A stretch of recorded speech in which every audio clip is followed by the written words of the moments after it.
The final battle of the Sacred Games is a wash, as Belkut entered the arena obviously dazed or enfeebled in some way. Not a moment ago we saw him perfectly healthy, so the sudden change is both alarming and suspicious. Nevertheless, Kildrick and thus Gazelle Godwin has been named the winner of the Sacred Games. Our father Farad immediately calls for Belkut to be taken to the infirmary, which is where we hid to find out what's happened.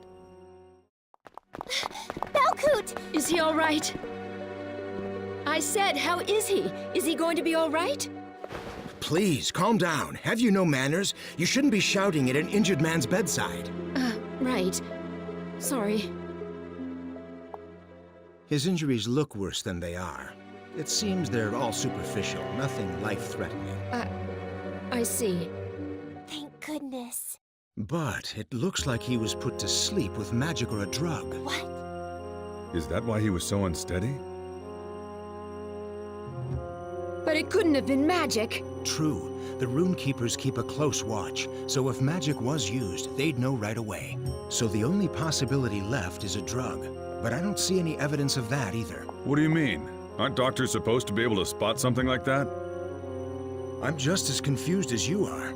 He doesn't show any of the typical signs of being drugged to sleep at all. Even if it was a drug, who gave it to him? And when? Belkut was with us all morning. It couldn't be. Let go of me! Let me through! Wait! Hold on, you! Belkut! No! Marina. Hey! You're not allowed in here! Guards, stand down! Oh, yes, Your Highness. Pardon me. Marina is in hysterics over Belkut's condition, and she lets slip why. She mentions a Vey who told her Belkut would be asleep before the match began. The party deduces that she must have spiked Belkut's soup with something that would prevent him from winning and marrying the princess. The actor and comedian Don Knotts, best known for his role as Deputy Sheriff Barney on The Andy Griffith Show, says that if Belkut was drugged, he would know. Leone, surprisingly, mentions that she knows of an undetectable drug that has effects such as this, but such a thing would be incredibly rare and expensive. Sileeds announces she's going to meet with Zagai, and we follow her. Before reaching Zagai's cell, we're stopped by an official who has a message from our father. He essentially tells us Farad is covering for us so we can investigate what happened to our sweet Belle Cutie.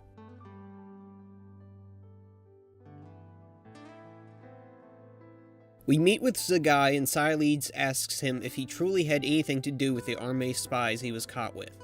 He tells us no, they simply walked up to him and started talking.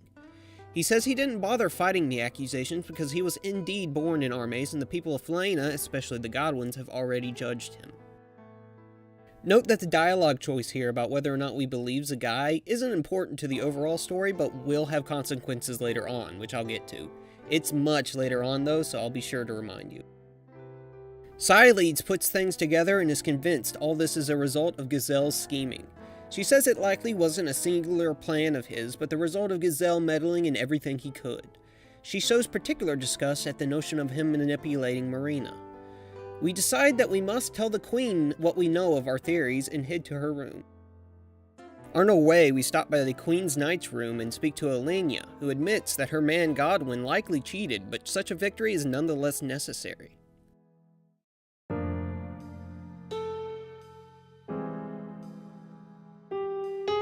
Welcome back. So, how is Belkut? This looks like it's going to be a long story.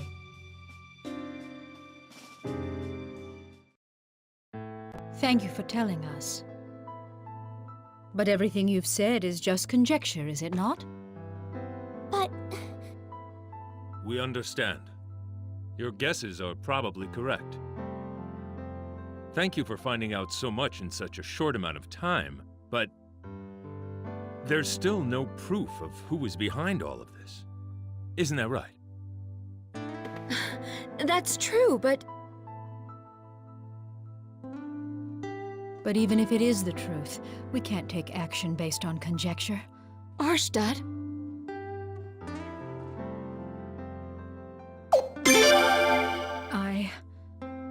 I am not a god. I might be able to make accusations, But without proof, there's no chance for justice. If I could punish certain senators, I would have done it long ago. Arshtat.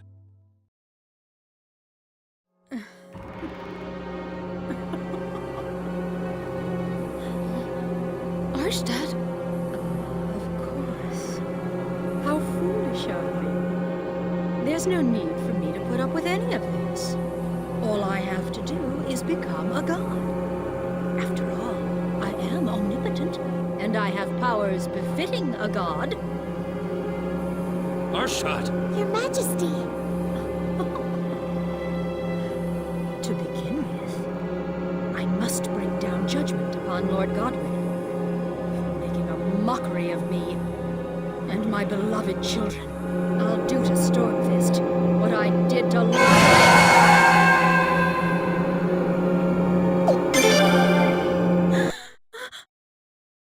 Arshtat! What? Did I? No, it's all right, my dear. Sorry about this.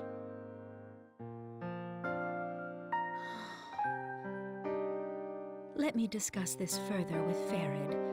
All of you are excused. Be very careful not to tell anyone about this. And please be especially careful Lim doesn't hear about it. She's still too young to know about such sordid things. In any case, I'll definitely take care of that business about Zagai. We certainly can't take the life of an innocent man.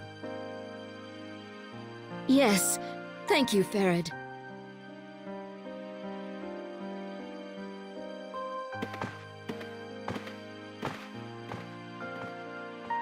Your Majesty, about that dark arcanum. Yes, I know. I'll see what I can do. Yes, thank you, Your Majesty.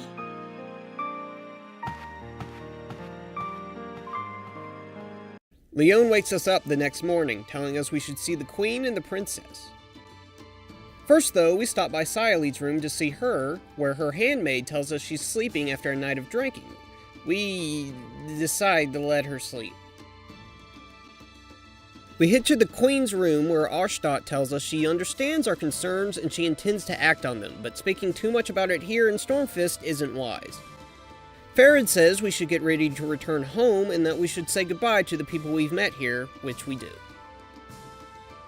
We of course first head to the infirmary to say goodbye to Don, who tells us Belkut made a full recovery from whatever befell him and is staying at the inn. He says Belkut insists he was not drugged in an obvious attempt to protect Marina, since if word got out, she would face strict punishment. Next, we head outside to find the girl with the leopard who was doing a street show before. She asks us if we know of a famous wizard nearby, which we do not. She tells us her name is Norma and thanks us for listening.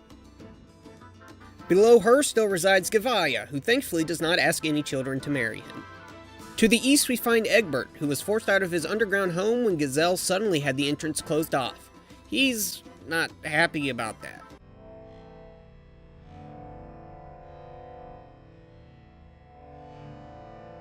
Finally, we head to the inn to check on Marina and Belkut.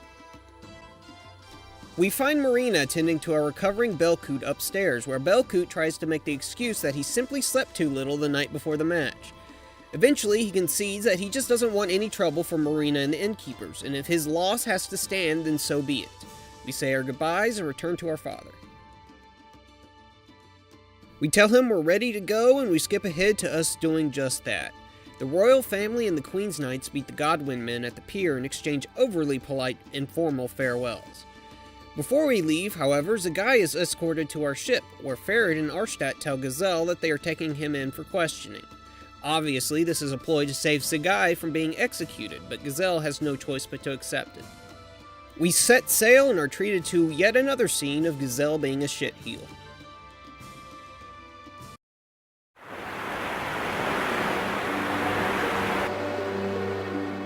Now what do you think, Father?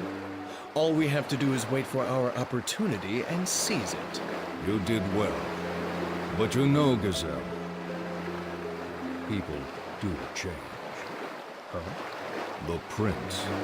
His entire countenance seems to have changed because of this incident. Your schemes might work in the short term, my son.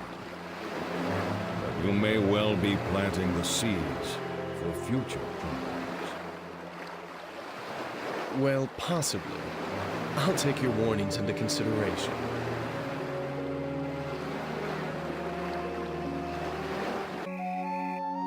Looks like we have no other choice, do we? When we decided to hold the sacred games, we were both well aware Godwin could emerge victorious. It's not like you to hesitate now. But Arstadt, we're not just talking about any little girl here. We're talking about Lim. Anybody would hesitate. I can't bear to see anything bad happen to her, but there isn't much we can do now. Trust me. If there were some other solution, I'd gladly step down from the throne and rid myself of the Sun Rune. But now that it's come to this, we must stand strong. No matter what the cost. Yes, I know. Rather than hesitating, we should be doing everything we can to make sure that cost is as small as possible. Yes. But we must never be suspected. To the very end, we'll just have to pretend nothing's going on. We skip ahead a few days and end up in our room with Leon. Lim barges in our room to say good morning, followed by Miyaki's. I like how Miyaki's teases Lim here, saying it was rude to barge in, but it's okay for Leon to be here because she and us are like brother and sister. Our mother has asked for an audience with us, so we head to the throne room. On our way out, we meet up with Siledes and later George, who have also been called to attendance. Arstadt tells us that Lim must undergo certain ceremonies before her engagement to Gazelle is finalized. First, she must travel to the East Palace and gain the blessing of the Dawn Rune. Remember that the Dawn Rune was stolen in the uprising of Lord Lake, and its whereabouts are unknown. Arstadt tells us that traditions must still be upheld, however. After the East Palace, we are to go to a place called Lunas, so Lim may be purified in its fountain. So, with the usual party and Lim and Miyaki's in tow, we head off to the East Palace.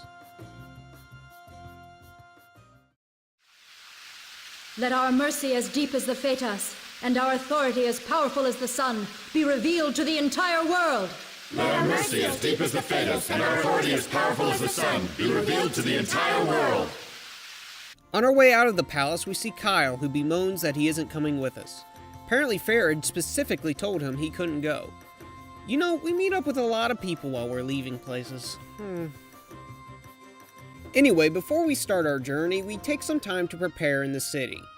The game is going to get a bit more difficult here, and while George is still clearly overpowered, his massive level advantage is getting smaller. Now, I'm still not going to get into character and mechanics specifics yet, and I suppose I should just tell you why that is. Not everyone we've been using during the intro is going to stick with us after it. Soon the game is going to become much more open and we can start officially recruiting characters to our party. The game itself doesn't really expect you to learn all the ins and outs until that point, so I figure I shouldn't flood you with that information and also potentially spoil things. So, we spend some of our skill points to make us better at fighting, and we find out that the blacksmith can upgrade our weapons to level 5 now. We get people up as high as our potch will let us. When we're satisfied with our preparations, we head to an exit of Solfalena. But wait. I seem to recall. Yes, there were supposed to be titties here. We suddenly remember that we forgot to check the rune shop for runes, so we go back there for runes to do magic-y rune stuff. Oh, what's this? There's a new vendor at the rune shop? Oh yeah, I remember something about Kyle wanting to look at runes. This is Jean, and she does not wear a lot of clothes. Lim calls her a hussy, while Leon tries to shield our virgin eyes. Jean is actually something of a mascot for the Suikoden franchise, as she's one of the 2 characters to appear in every main installment of the series. We look at her runes and leave like a good Christian. The East Palace is, well, to the east. Can't really miss it. The enemies around here have a bit more health, but they're more or less the same as we fought before. You might have noticed that I'm sometimes using the auto command at the bottom of the combat menu. What this does is causes all your characters to use their basic attacks at a random target. A godsend for easier fights, so you don't actually have to go through up to 6 characters selecting attack. We level up a bit before reaching the palace a short distance from the capital.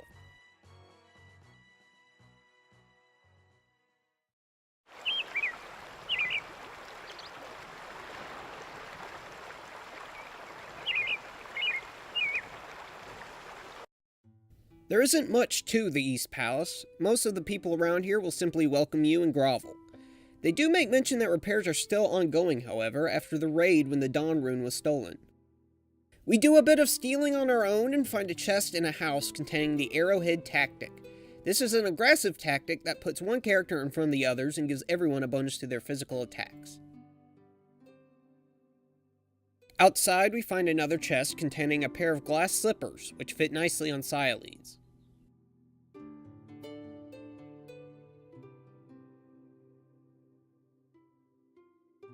On the other side of the palace is another chest holding a cape, which we put on ourselves.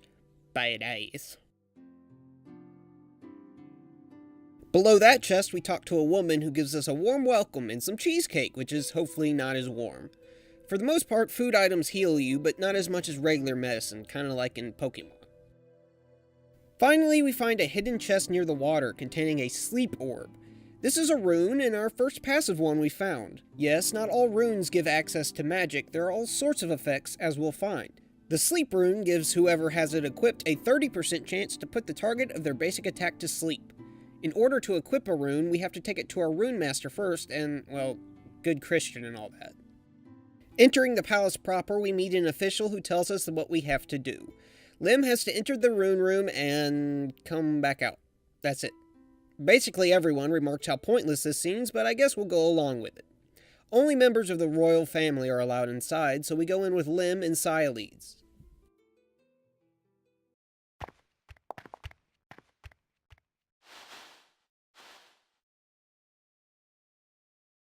The Dawn Rune used to be here.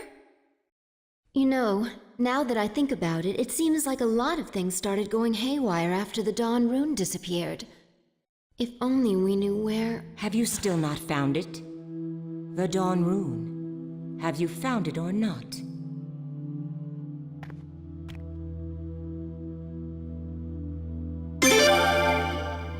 I asked you a question. Now answer.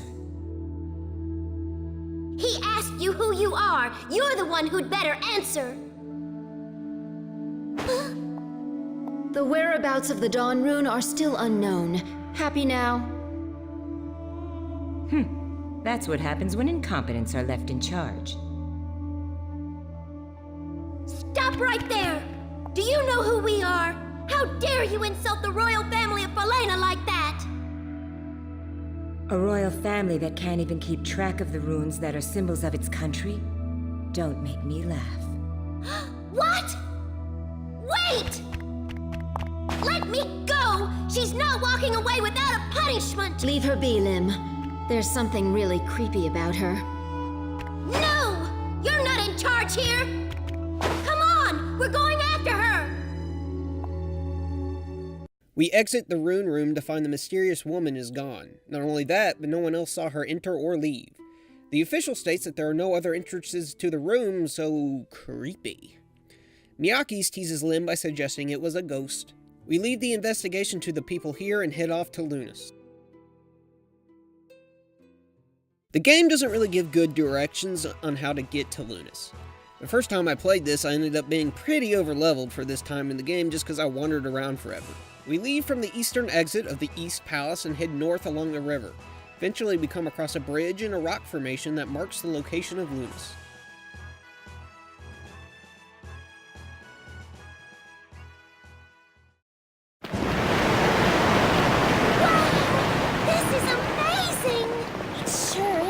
So, this is the holy land of Lunas, huh? I haven't been here since Arshta became queen. It was just as beautiful as ever. Hey, take a look at this!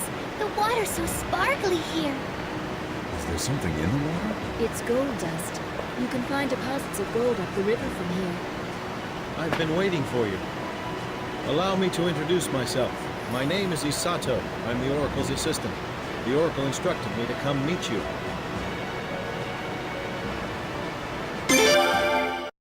We didn't take the rude dialogue option there, but you probably did notice Isato's ears. He's an elf, which is a rarer thing than you might expect in a fantasy setting like this. Isato tells us we should see someone called the Oracle, so we head off to explore. No one here will really talk to us until we see the Oracle, so we find the entrance to their enclave.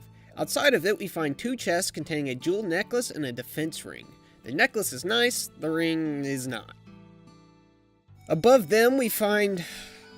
goddamn pussy.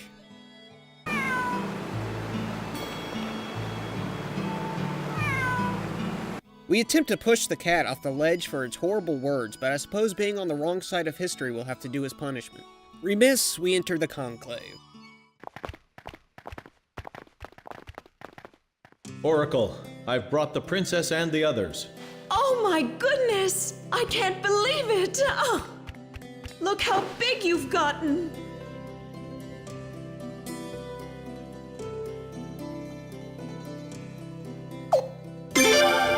This overly affectionate woman is the Oracle. The party is confused by her reactions to seeing us and Lim, but Sialese explains that she knows the Oracle as Cousin Hazwar. Hazwar knew us as a baby and seems to be a very motherly person. She explains that Lim will have to prepare for a ceremony, and while she is doing so, we should explore Lunas. Isato shows us around. Lunas, being built into a mountain face, makes it a very vertical village. Most of the people here are clerics and monks. This one gives us juice. In an adjacent house, we find another old book we don't know what to do with. Down by the river, we talk to another cleric who tells us that mining or sifting for gold is forbidden in the area. Lunas is built on holy land, and the queen has always traditionally forbidden its defilement. As we explore, we overhear a cleric saying very mean things about us. Isato stands up for us, though, leading the cleric to say we have no right to our title. Confused, we need Sialese to explain a bit about Falanan history. She starts by detailing an organization called Nethergate, a group of assassins that used to be in service to Falana's royalty. In short, they did the dirty jobs behind the scenes. They're relevant here because 20 years ago, two sisters vied for the throne and began using the organization against each other. Eventually, the older sister abdicated after both sisters' husbands were assassinated. The younger sister's first act as queen was to have the older sister killed by Nethergate. That older sister was Hazwar's mother, the younger Arstotzka and Sialese. When Arstotzka took the throne, she, Sialese, and Hazwar all came to an agreement after witnessing the horror their mothers put them through. Sialese and Hazwar agreed to renounce any claims to the throne and would never marry. Arstotzka disbanded Nethergate. This recent history of Falana is why so many are wary of a conflict between the Godwins and the Barrows families. Hazwar interrupts Sialese's story to tell us that Lim is ready. She says she's glad Arstotzka is queen and has absolutely no desire to take her place.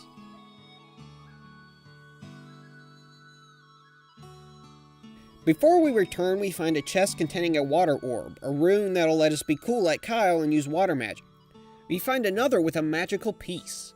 Pieces are bits of runes that if we collect enough of the same kind, we can turn into orbs. So if we get enough magical pieces, we'll be able to make the magical orb. We return to the conclave where we learn about the ceremony. The purification rite is a bath. Basically, Lim has to bathe in the waters of Lunas and we'll be done. Hazwar, Sialese, and Miyake's will be joining her. She also tells us not to peek, which, okay, weird. Then Sialese says she wouldn't mind if we did peek, and okay, let's go ahead and leave him to it. Outside, George postulates that the bath is probably why Farad wouldn't let Kyle come, which, yeah, probably a good move there. Anyway, we go off to explore some more of Lunas. The sun goes down when we reach a trail where Leon suddenly hears voices. Isato asks us to return to the conclave so he can check them out, but we insist on going with him just in case. The mountain trail has a few enemies on it, but nothing new, and the trail is short. We go a short distance before we see two figures by the water.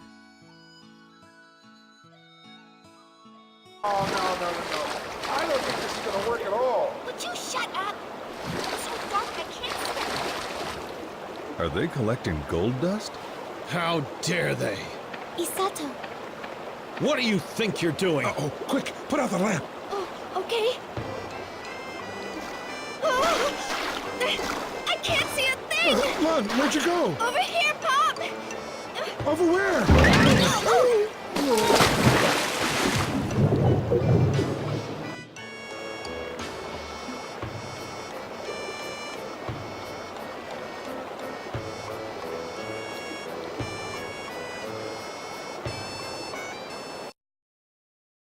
Uh-oh! We take our two gold thieves back to Hazwar, where the girls are done with their bath.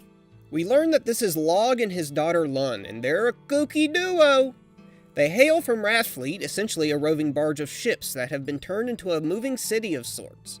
I suppose it makes sense for such a thing to exist in a river-based area like this. Anyway, the two seem more stupid than malicious, and Wrathfleet is actually independent from the Kingdom of Felena. Under the pretense of maintaining good relations with them, Sileach suggests returning them to Wrathfleet for punishment. Wrathfleet should be close by at this time of year, so the party agrees to drop them off on our way back. Hazwar really isn't the punishing type, even telling us to make sure their punishment isn't too harsh when we take them back. Note that, though I believe your decision here doesn't really change whether we go to Wrathfleet or not, it is important to be lenient with them for other reasons. With that, we settle in for bed. While we're trying to sleep, Lim walks into our room. She asks if she can sleep in our bed tonight, and thankfully it's not creepy this time. She starts talking about her memories of us and how she feels this might be the last time she's able to do this. Again, Lim is about 10 or so years old at this point, and she's getting ready to not only be engaged, but is being groomed to become a ruler. The creepy anime little sister shit aside, I do really like how they make Lim lean on you for support so much. Any kid in this kind of situation would need it. In the morning, we say farewell to Lim and Miyake's for now, as they have to head straight back home. We say goodbye to Hazwar and Isato and make for Wrathfleet with our new buddies. All we're told about how to get to Wrathfleet is that it's to the south, which is not helpful. Thankfully, since it's a city of boats, it's gotta be on the water somewhere, so we head south and then follow the river until eventually we find what we're looking for. When we arrive, we see that Wrathfleet is indeed a town of boats, mostly connected via planks. Sileach points out the biggest ship, the Dahaka, as our destination. We're taking the gold thieves to the leader of Wrathfleet, Raja, who the royal family has had a few dealings with. After we take a couple steps, we see, a beaver? Yeah, it's a beaver. Beavers in Suikoden walk upright and can talk and wear glasses. This beaver's name is Maroon. She and Lun are friends, as Maroon likes to visit Wrathfleet to play. Navigating Wrathfleet can be kind of confusing, as to get to many areas you have to go through boats to get to other boats, which lets you get to other boats. Our first stop is a trading post, where we sell our sugar for a small profit. We also talk to an old merchant named Syro. Next, we head to a large ship that serves as the inn, where we see a... No. You know what? Intolerance of intolerance. We will not be subjecting ourselves any further today. Thank you very much. We open the chest and find a thunder piece. Across from there, we find another chest that has a fire ceiling piece. That's what the PC stands for. Up ahead, we find an appraiser. As we defeat enemies, we'll sometimes get generic items with a question mark in front of their name. You take these to an appraiser to have them appraised. You can sell these items back to the appraiser for potch, depending on its quality. On the southern end, we find two chests, the first containing and the other a Jizo. Next is a chest that contains a silver robe, an armor piece with good magic defense that we put on Sileach. We stop by the armor shop and check out their rare finds. Rare finds are where vendors keep more expensive, but usually more powerful pieces of equipment. The catch is they won't always have what you're looking for. This one has bone bracelets, a decent accessory for a magic user. We again put one on Sileach. Past the armor vendor, we talk to an old woman who gives us a fish badge, a defensive accessory just for talking to her. The people in Wrathfleet are generally very friendly, if a bit rough and tumble sometimes. Finally, we make our way to the massive Dahaka, on the deck of which we find a flowing piece and another god-dang old book. I don't want to read this book, it's old! The Dahaka's really big, both on the outside and the inside, but there's not much here for us right now, so we head up to see the Admiral. Admiral, you here? No need to yell, I'm not that old. The royal family tomboy, is it? Tomboy? Raja, is that how you greet your old friends? That was a compliment. And who's the handsome young lad you've got with you? His Royal Highness the Prince. That cute little kid I knew is this big already. That means this young lady must be Leon, the Queen's Knight's apprentice. And you must be the famous George Prime, the one His Majesty Farad brought back with him.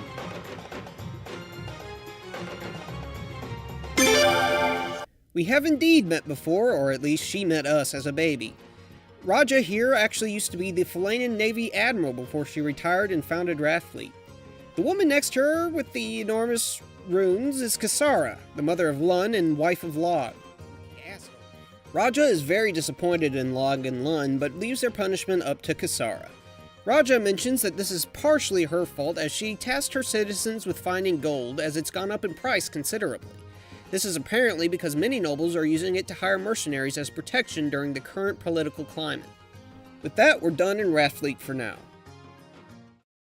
When we arrive back home, we're greeted by Farad, who tells us to get some rest after our journey. We also talk to Kyle, who's mad at us for not peeking on several of our blood relatives bathing. Kyle, you might actually have a problem there, dude. On our way to our room, we find out that Don Knotts himself is at the castle. He says Farad invited him after the games, but they haven't yet discussed the reason.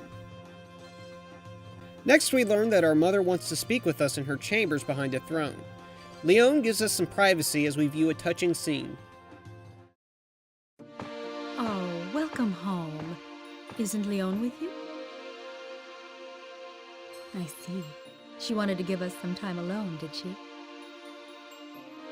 Come on. Come a little closer.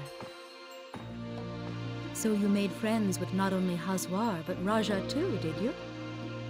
What did you think? They're nice people, aren't they?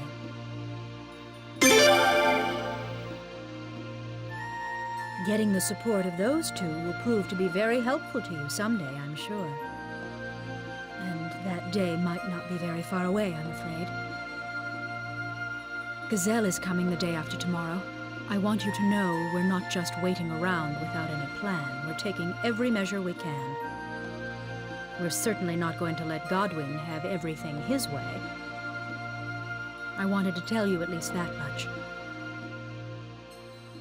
Now go back to your room and get some rest, okay?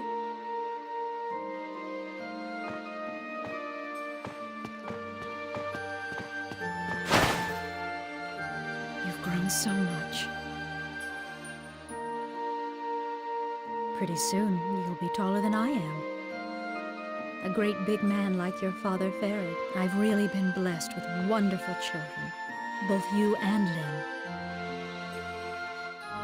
I want you both to know how truly proud I am to have you. It's nice they give us opportunities to see that the royal family is an actual family. We head to bed and our perspective shifts briefly to a conversation between Farad and George. The conversation is kept vague, but it's about the reason Farad brought George to Falana. Farad calls George his backup plan, and both talk about some action that appears unsavory.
The engagement banquet is a somber affair, at least for us and Leon. Leeds tries to cheer us up and tells us to talk to the other guests. Apparently all the refreshments were prepared by Godwin cooks who arrived the other day. Most of the guests are vapid nobles excited for the engagement ceremony, though we do talk to Alenia, who seems rather distracted. Miyake's tries to bring some levity to the situation, and you know what? Miyake's is kind of a breath of fresh air when it comes to comic relief. Her jokes really seem to be part of her personality. I like her. Done socializing, we talk to Ferret and call it a night.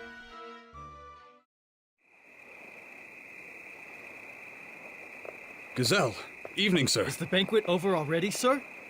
Yes. It's the princess's bedtime, you see. A little while ago, an attendant came by and brought us some of the banquet food. It was quite delicious. Thank you. Hey, what's wrong?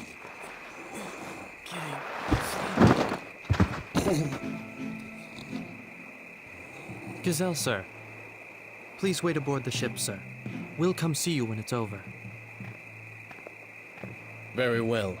The scholars have arrived. I want you to take them to the sealed room right away. Yes, I know. That man in red. Something about his manner disturbs me. I want him watched. I'll put someone on him. You can rest assured. Fine.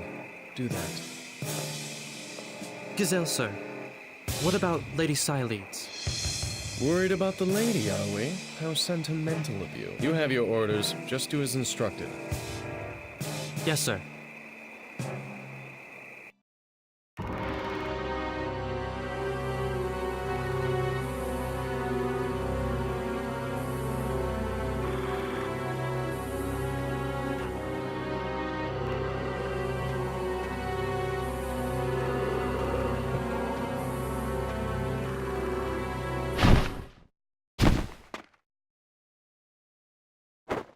Aha!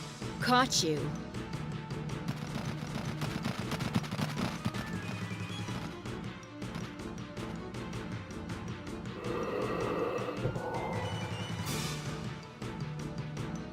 We knew you guys would put Dark Arcanum in the banquet food. And that's why we all took an antidote beforehand. We've got you all now. Don't even try to make any excuses. Godwin didn't see this coming, I bet.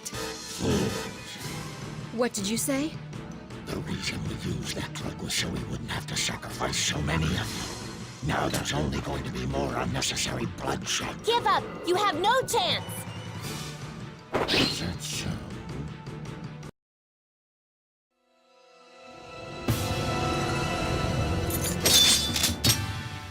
The fight with Darth Vader here can get a little hairy because we only have us, Leon, and Leeds. Our formation isn't going to be good, but thankfully we can change in combat and have everyone in the middle row. The assassin hits hard but doesn't have a lot of health. A few co-op attacks and he falls. Leon tries to question our assailant but finds him dead, likely from a poison he ingested on his own. We quickly move to get downstairs and join the others. As we move through the palace, we run into battles with Godwin's soldiers. It seems scheming is over and it's an all-out battle. We stop at a window with a bright light shining through it. The party speculates it's being caused by the sun rune and hurries downstairs. Look!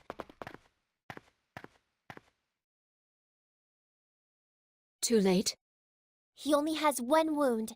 A fatal one. We're not dealing with any amateurs here. I'd say that fellow was a little too weak, that's all. Kildrick! Well, well. Hello there. I'm glad to see you've saved us the trouble of coming to get you. But why are you... I get it now. You never were a gladiator in the first place, were you? Very perceptive of you. At the Sacred Game Finals, you had to go and interrupt me just when we were getting to the very best part. I've been hoping to get the chance to thank you for that, you know. Back off! Now I see. You're the reason our Dark Arcanum didn't work, aren't you? Huh? Who are you? Don't you remember me? I guess I really shouldn't be surprised. We were just little kids back then. But I remember you, Misma. Mikafut! No, that's impossible. So you do remember me then? This just keeps getting better and better. Imagine that, a Queen's Knight's apprentice, His Royal Highness's bodyguard, one of our old friends. Leon, what are these guys talking about? Prince! Lady Cyaleeds! Hurry! Run! Not so fast.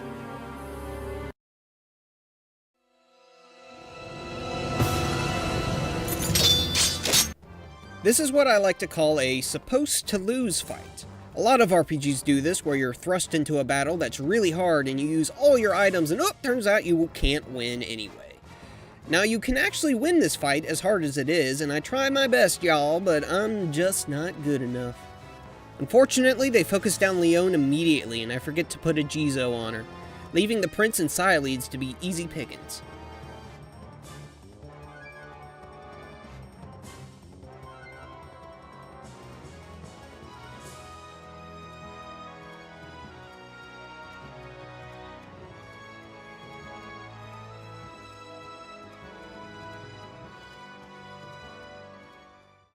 What? Kyle! Sagai!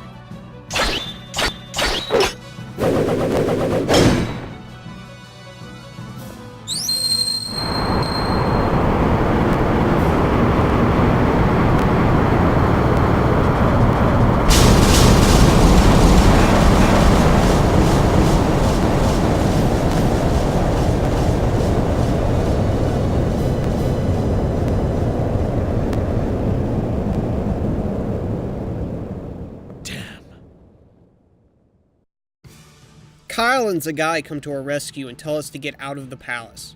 We say we want to go and make sure our sister and mother are okay, but Kyle insists that he'll handle that and our priority is escape. George! You guys, what are you all still doing here? What about you? Aren't you supposed to be with Arstad and Farad? George!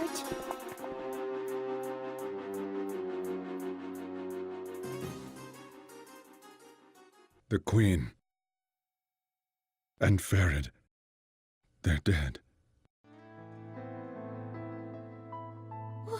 What? But Farad... No! How can that be? George, you were with them! How? I'm sorry.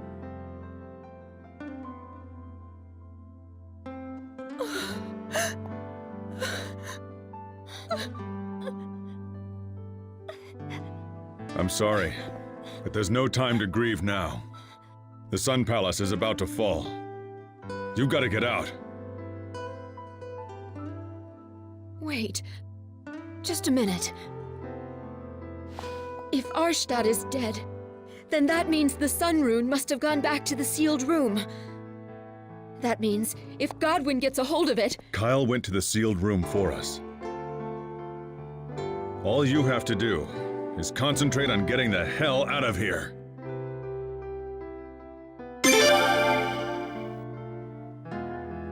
Don't worry, she's all right.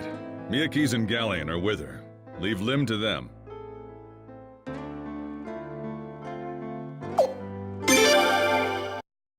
George and Sagai escort us to a hidden passageway the Cyaleeds knows about. There, we find a boat that takes us to safety.